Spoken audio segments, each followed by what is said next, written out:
Warning, the following audio transmission is based on theory and is intended for entertainment purposes only. It's Doomsday and its affiliates will not be held liable for anything your dumbass does. Listener discretion is advised.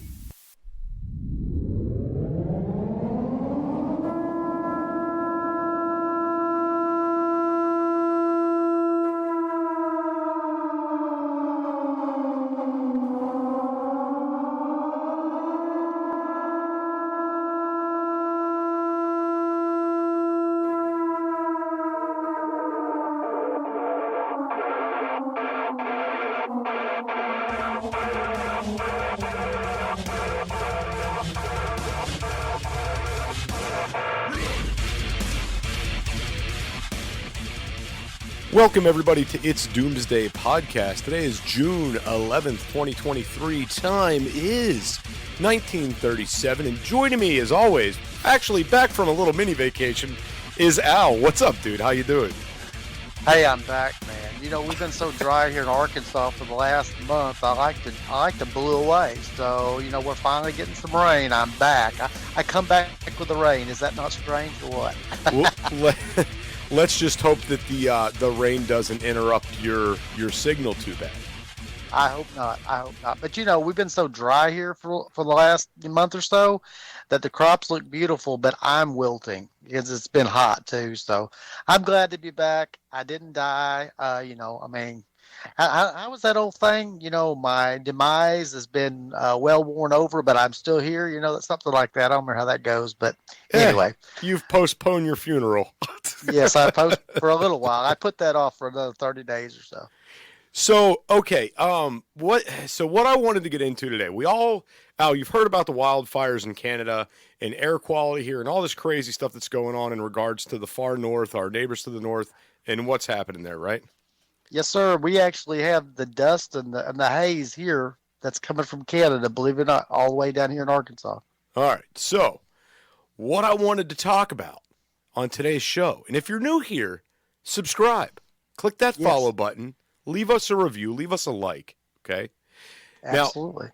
Now, Al, this is the thing that I don't think a lot of preppers and just people in general are not really paying attention to, okay? And this is the impact of disasters on the supply web, right? Absolutely.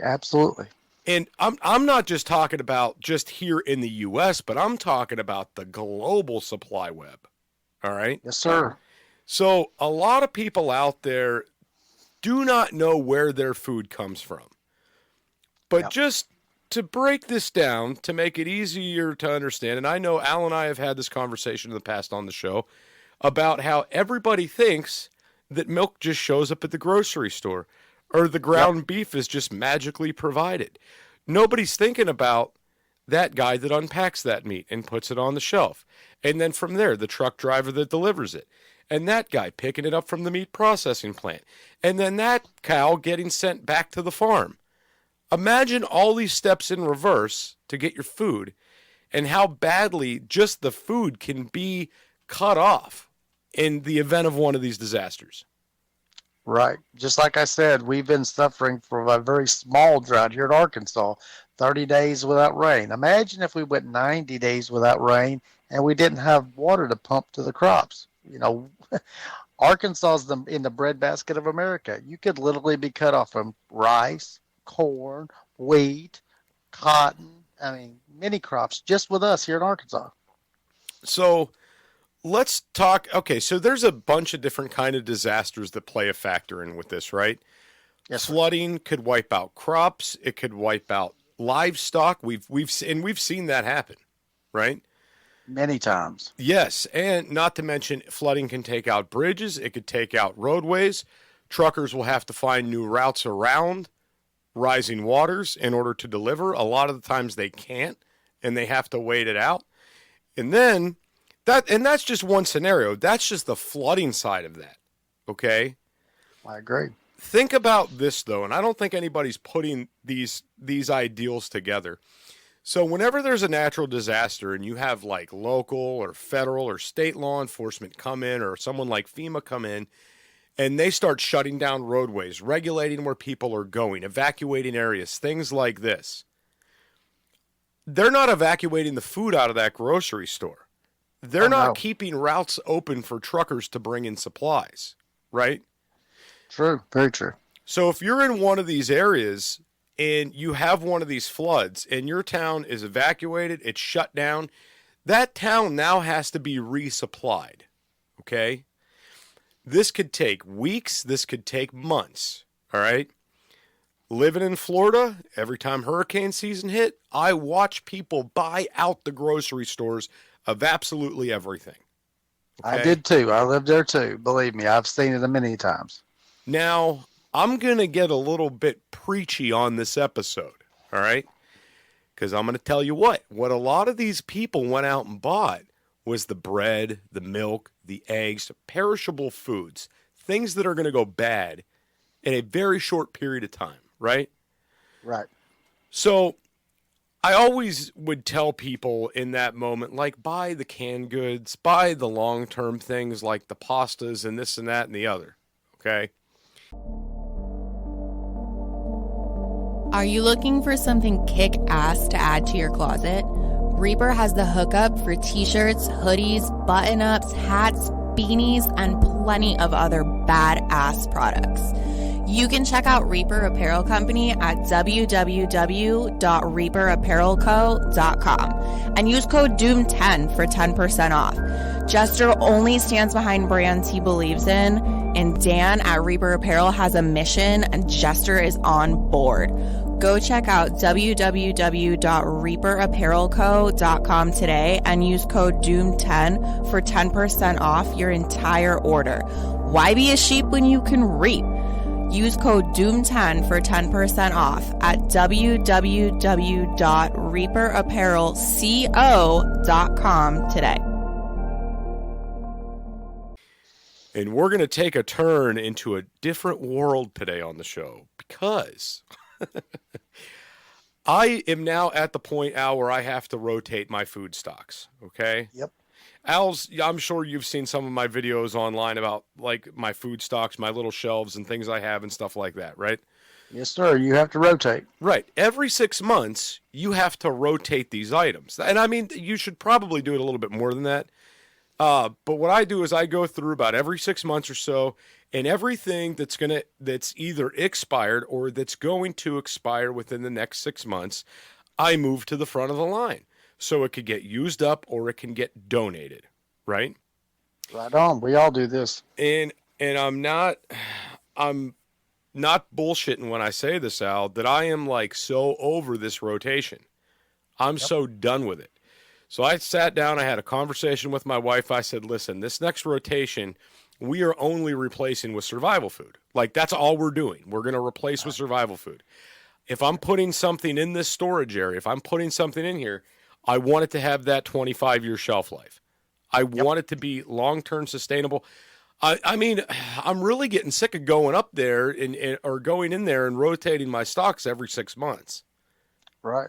I agree with you. It's time-consuming. And Al, so I donate a lot of my food stocks back to the homeless population of my community, right? Like if something's going to expire in a month or 2 months or 3 months, and I know I'm not going to get to it, I take it down to the local little food bank things, like the little food bank houses they have outside the churches, the little cabinets, and I'll put the food stocks in there.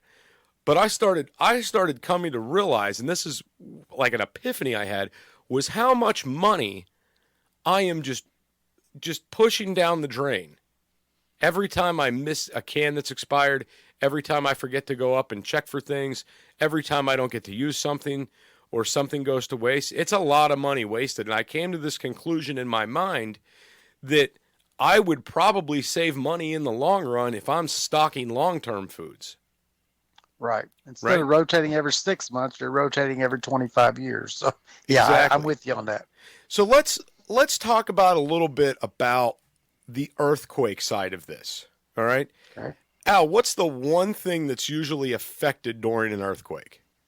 Well, that's transportation because let's face it, roads and things like that are greatly affected by earthquakes. I mean, structures, infrastructure as much as anything.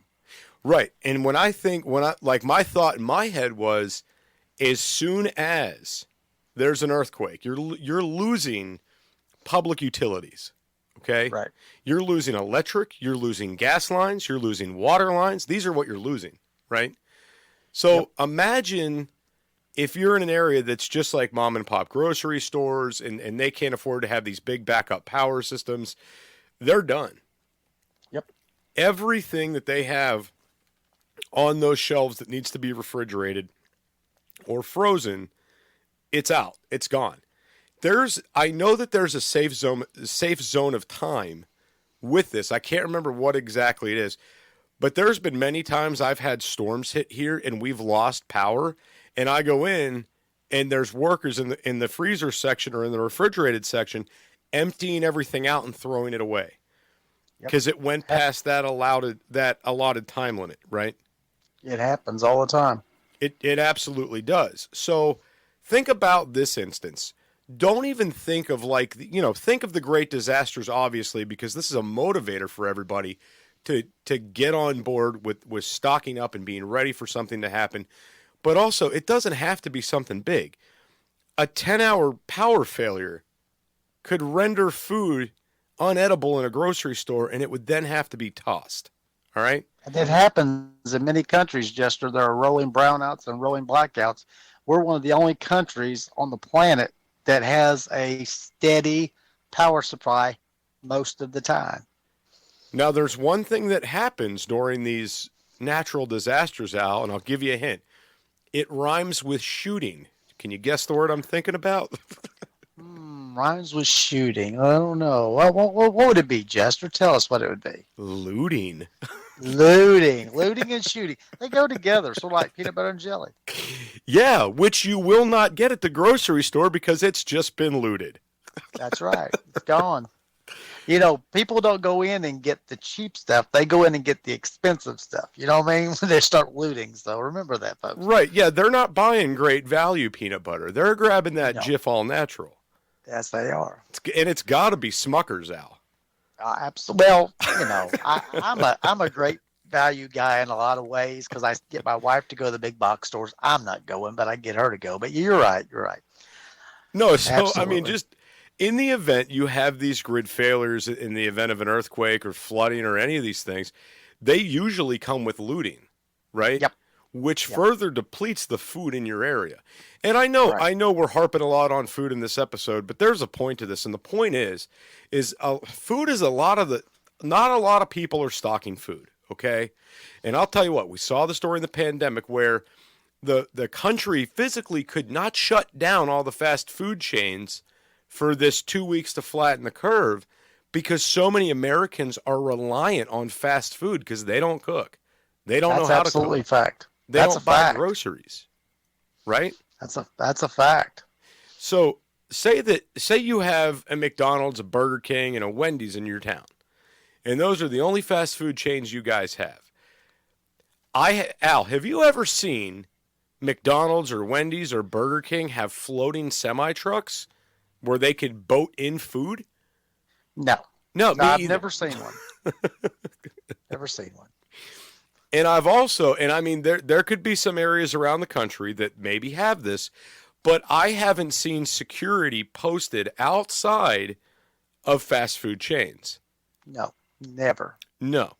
So these restaurants that may have food stocks in them are, highly susceptible to people going in and looting, taking what they want.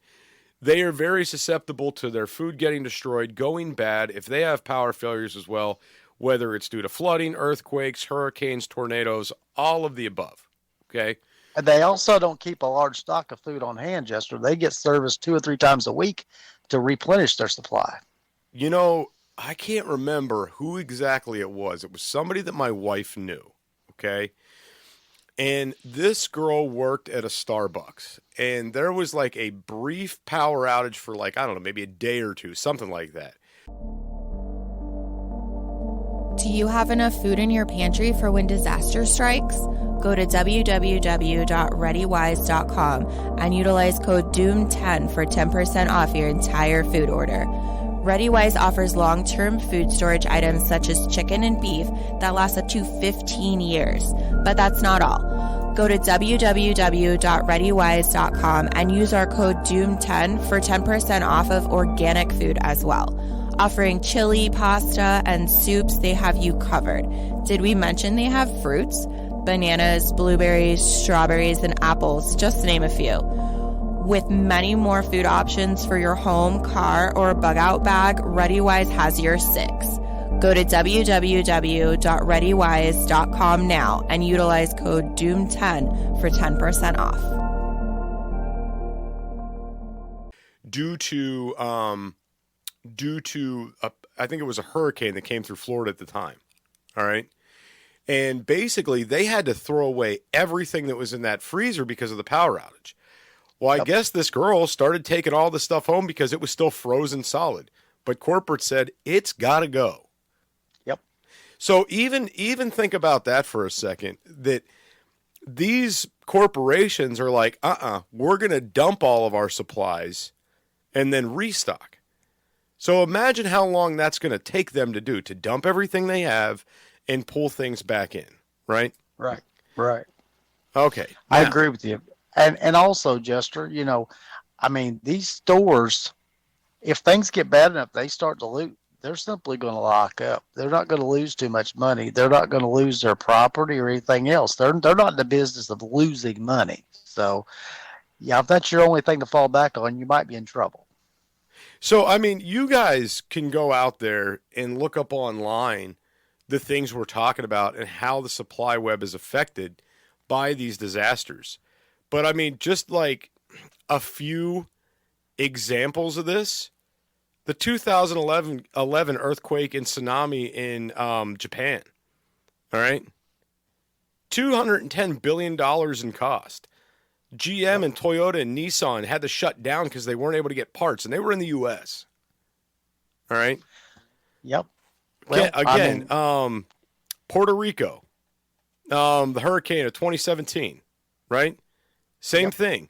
That effect in Puerto Rico was felt through our supply web.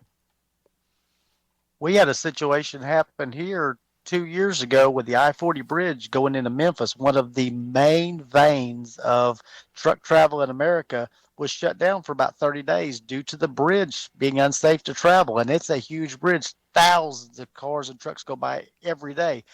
That was shut off.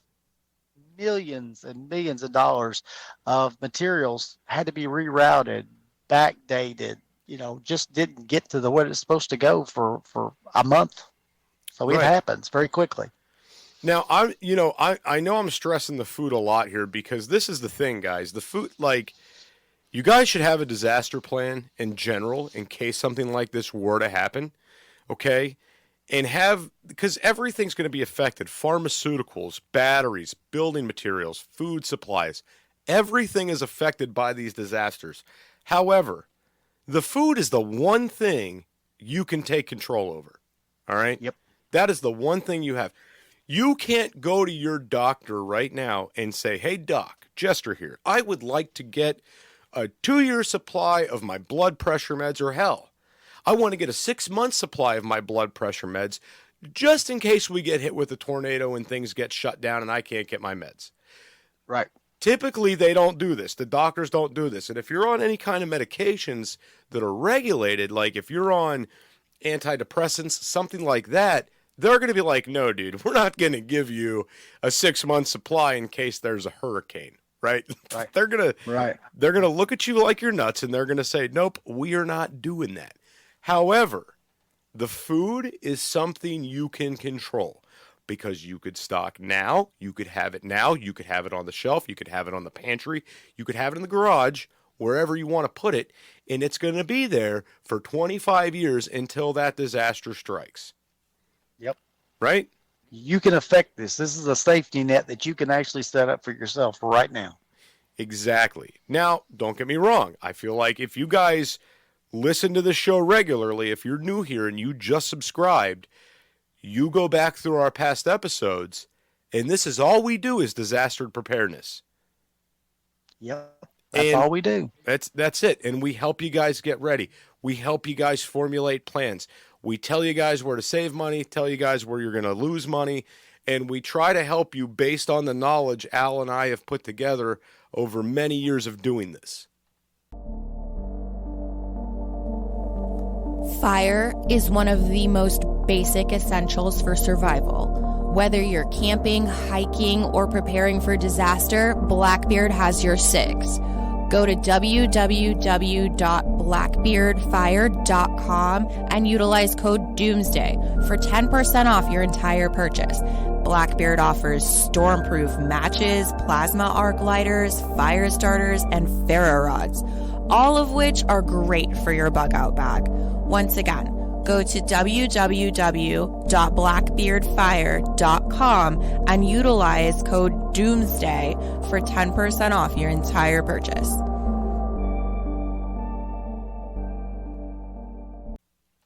And We want you to be prepared. exactly, we want you guys to be safe and prepared.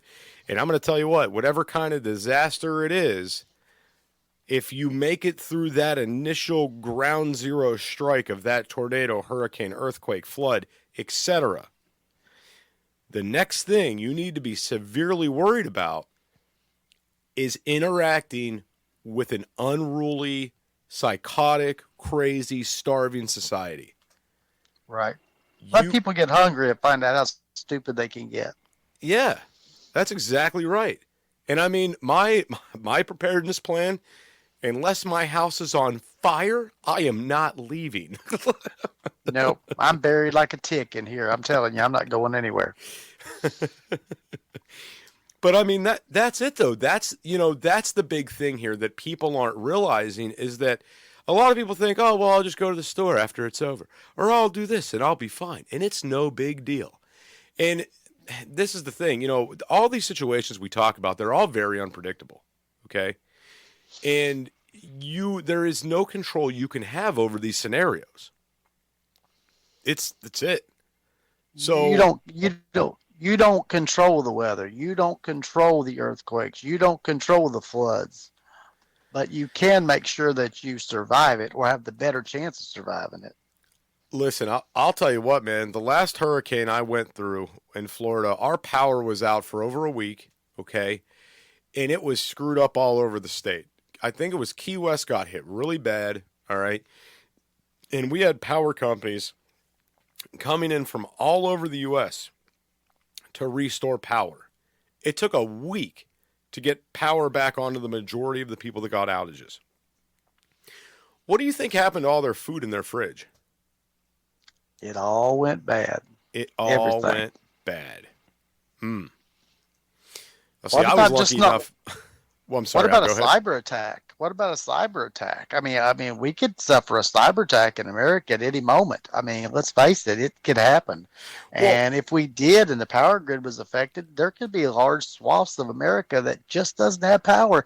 And it does. I mean, you could only run a generator for so long. I mean, these things happen. You know what, Al? You want to talk about cyber attack? Here's something I never even thought of. What if you had somebody hack one of these trucking systems and start rerouting food items to where they don't belong?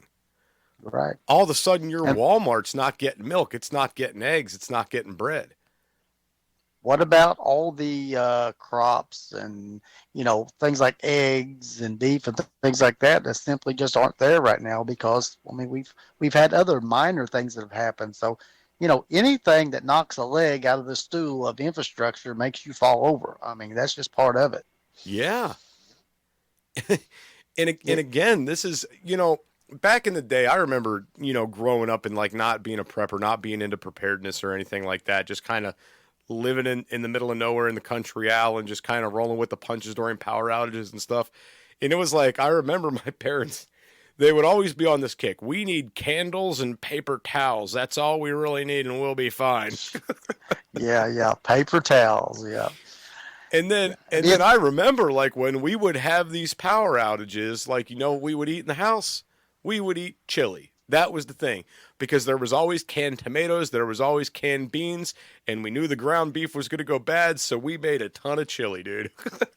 Right. And, this may sound crazy to some people out there, and I'm not nuts, but I put myself and I put my family through these little exercises where I'm like, hey, we're not going shopping for a few days. We're going to eat what's here. because I want them to understand that we have to eat up what's going to go bad first, and we just don't go get new stuff, because it's kind of putting you in the mindset that there may not be anything there to go get. So when it does happen, they're more prepared. Get your tickets to PrepStock before they're gone. Go to prepstock.ticketleap.com today. Being held in beautiful Townsend, Tennessee, this community-focused survival event is taking place October 6th through the 9th. Explore the world of homesteading and survival. Escape the sheeple and find your people at PrepStock. For more detailed information, go to prepstock.ticketleap.com and buy your tickets now. Want to increase your chances of survival? Learn new survival skills such as herbal remedies, beekeeping, pressure canning, and much more. For a sense of security and protection in uncertain times, buy your tickets today at prepstock.ticketleap.com. Tickets to this event are limited and will be gone soon. Don't miss out on this doom-tastic time. Buy your tickets now at prepstock.ticketleap.com. Bug out to PrepStock this October. Exactly. So that's, and that's not a bad thing to be doing either. Where I'm firmly sitting right now, man, is I am very all right, I'm very concerned all the time with, do I have enough? And I look at what some people have, what other preparedness creators have, in their pantries and stuff like that. I always feel like, I don't have enough. But then I look at what I have and I'm like, well, man, if we were totally offline for a few years, I'd be fine. Right? Well, we're gauging ourselves against people that think like we think, but the other 90%, they don't have anything. So yeah, we're doing well, believe it or not. And so I've been fortunate enough, and I know you have too, to where we've got some awesome food sent to us from our affiliate ReadyWise, right?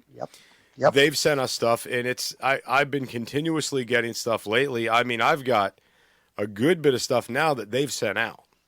And some of it gets taste tested, some of it gets put back. I mean, I'm obviously not going to start gobbling up everything they send me right away, right? No, I don't. I put it back. Yeah. But the reason, because I know I'm going to need it. The reason why I do it is because when I eat something and I'm like, okay, I really like this one thing, I want to get more of that. Or when the kids eat it and they like it, it's like, okay, I'm going to get more of that because I know if something happens, it'll get consumed. It's not going to go to waste, right? Right. So I make sure to taste test things as they're coming in. But, regardless, one of the main points of this, guys, is you got to understand if a disaster happens, if a natural disaster happens, it will impact the supply web in some fashion, and this could be directly food related, regardless of what country or region of the world this takes place in. Even if it's a company that doesn't produce our food for us, they could very well produce that packaging that our food is shipped out in, right? Want to be a guest on the show? Email itsdoomsdaypodcast@gmail.com. That's itsdoomsdaypodcast@gmail.com. Yep. And that's the big thing here. I went down this weird rabbit hole the other day, Al, about where milk jugs are created, because all of our milk in the U.S. comes from American dairy cows, right? Yep. And well, at least the mass majority of it. There might be some places up, closer up north where maybe they get Canadian milk. I don't know. But the material that they make the milk jugs out of is not a regular plastic. It's like a PHPE, polyethylene something. All right. It's not a normal plastic, not like a soda bottle is. Okay. Now, I'm not saying we do not produce this here in the U.S. We do make milk jugs here in the U.S.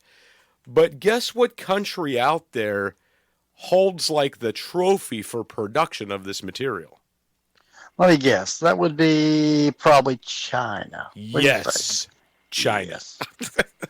China. China. So if China decided we had a natural disaster and it's no longer a priority to export these jugs anymore out to the U.S., how are we going to get our milk to the grocery stores? Because I'm not saying I'm not saying we get all of our jugs from them, but we probably get a majority from them, right? Right. Enough to where if we weren't getting them, we would feel an impact. All right? Absolutely. We We felt it before. You would see, okay, so this is, okay, prime example. I swear to God, Al, people are ignoring 2020 even happened. Yep. Okay? Act like it never happened. I saw shortages in my area from the beginning of the pandemic up to about a year and a half into it before things really started normalizing to where all the regular breads were back on the shelves, to where everything started to normalize. And I got news for you guys. Some things never did return to normal. No. How many of you can go out around this country and get a steak, egg, and cheese bagel at McDonald's anymore? Yep. They took I that agree off with the you. menu during the pandemic, and it did not come back. All right?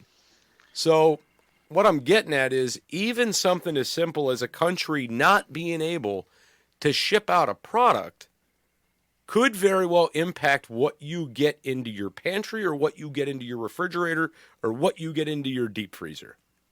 Right. 100 years ago, we went to Farmer Brown for the milk, and we went to Miss Jones down the road for our eggs and all the little things in our local area. Name me one area that does that exclusively nowadays, other than maybe the Amish. Very few people do. Your stuff comes from all over the country. If you can't get it to you, you can't eat it. It's a proven fact.